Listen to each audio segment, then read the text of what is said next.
It was past 2 in the morning. The whole neighborhood was asleep, but my friend sat beside me in front of my house, refusing to leave. He wasn't speaking, just staring at his phone like he was trying to escape into it. Meanwhile, my wife kept calling me every few minutes. She sleeps early, and she never feels at ease until I'm home. But I couldn't tell him I'm going inside. Something about it felt awkward, so I stayed. I tried to tease him a little. Bro, don't you have a wife waiting for you? I do. But stepping into that house feels like walking into hell. The moment I see her, I feel suffocated, anxious. His voice carried a weight I hadn't heard before. I asked, but your wife, she's from a good family. Her upbringing is clean. What happened? It's her, a woman, no matter how kind. If she doesn't obey her husband the way she's commanded, her presence loses meaning. My home has become a prison. I asked him if she was like this from the start or if it was new. Does it matter? Yes, it does.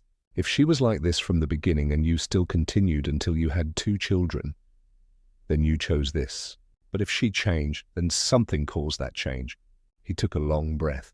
From our wedding, through our second child, she was an angel. Then suddenly one night, everything changed. And I swear I never changed toward her. I asked him, before she changed, did you commit a major sin?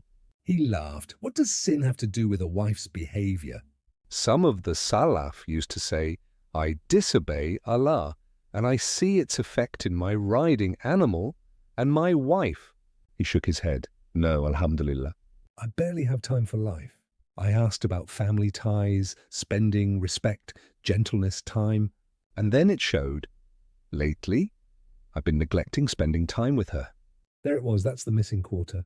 Fix that, and the whole circle will turn again. I told him, give her time. And from today, give her charity through kind words. He nodded, thanked me, and finally went home. I went upstairs, apologized to my wife, sat with her a bit. Then sleep pulled me under. Suddenly, my phone rang. It was him. His voice was trembling. May Allah reward you with Jannah. I got home, and she was getting ready to sleep. I told her, I wish I could drink tea made by your beautiful hands. And wallahi, I expected her usual rejection, but she smiled. He continued with a voice full of surprise. She warmed his food, made his tea, spoke with tenderness he thought was gone forever. He said, now your burden there is a comfort. And she sat with me. She said, your kindness deserves company. Before he ended the call, he said something that struck my heart. A wife's obedience exists in every divine faith, but it is the husband who decides whether that obedience becomes an act of love or an act of struggle. If this story touched your heart, keep it to yourself. Share it with someone who needs this reminder tonight, and tell me in the comments which moment hit you the hardest.